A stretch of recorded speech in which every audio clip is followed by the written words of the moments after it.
Vous avez été nombreux à faire des vidéos sur le contact entre Donnarumma et Musiala. Et évidemment, c'est triste. Mais moi, je vais revenir sur une chose importante. Est-ce que vous vous rappelez de ce contact contre Monaco, là où il se fait carrément défigurer et il fait une sortie directement sur le joueur?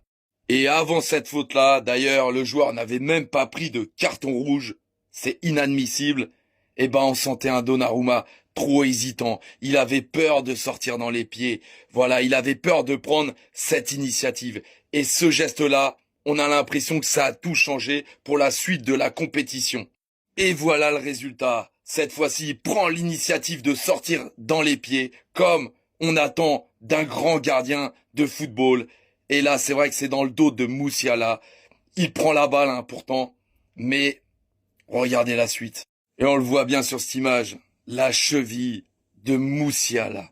C'est vraiment incroyable. Et on sent bien que malgré cette bonne sortie, il culpabilise de fou. Évidemment, une grosse pensée en tant que Parisien à Musiala. Parce que c'est franchement des choses qu'on ne veut pas voir dans le football, hein. Des chevilles qui tournent, des ligaments croisés, etc., etc. Mais on ne peut pas lui reprocher d'avoir fait tout simplement son taf et de façon tout à fait correcte. Alors là, c'est vrai que c'est pas de chance, un bon rétablissement une nouvelle fois à Musiala, mais est-ce que justement Donnarumma, ça va pas le faire hésiter pour les jours à venir, lui qui était vraiment en confiance?